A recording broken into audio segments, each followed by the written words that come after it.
Lucas was a quiet boy who lived in the small town of Willow Creek. He was always polite and helpful, but he had a problem. He never shared his feelings. Whether it was frustration at school, sadness about a lost friend, or excitement about a new discovery, Lucas kept it all inside. His parents often told him, "Talking helps, Lucas," but he would just nod and smile, too shy or too scared to speak up. One warm summer afternoon, Lucas wandered into the woods behind his house. He liked the way the sunlight danced through the leaves and how the wind whispered through the trees.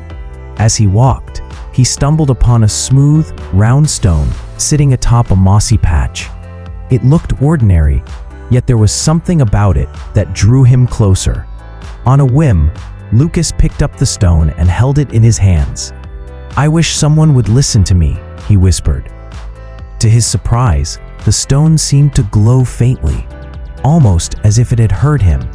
From that day forward, Lucas carried the stone wherever he went.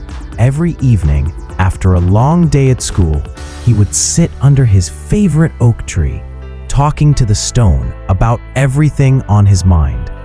He spoke about the homework he didn't understand, the fights he had with friends, and the dreams he hoped to achieve.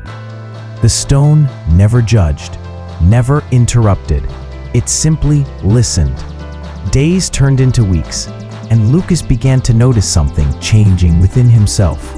Talking to the stone didn't just make him feel lighter, it made him braver. He found he could express himself more clearly with his parents and friends.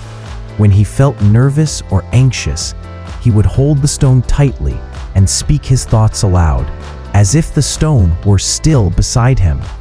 One day, his best friend Mia noticed Lucas smiling and chatting more openly. "You seem different, Lucas. Happier," she said. Lucas hesitated, then held out the stone. "This listens, and it taught me how to speak."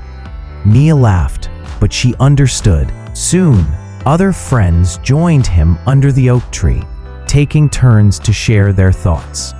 The stone didn't just help Lucas, it helped everyone who needed someone to hear them. By the end of the summer, Lucas realized an important truth.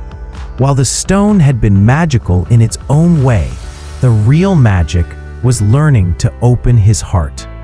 Listening and speaking weren't just acts, they were connections that could heal, comfort, and strengthen bonds between people. From then on, Lucas never felt alone. Even without the stone in his hands, he carried its lesson with him everywhere.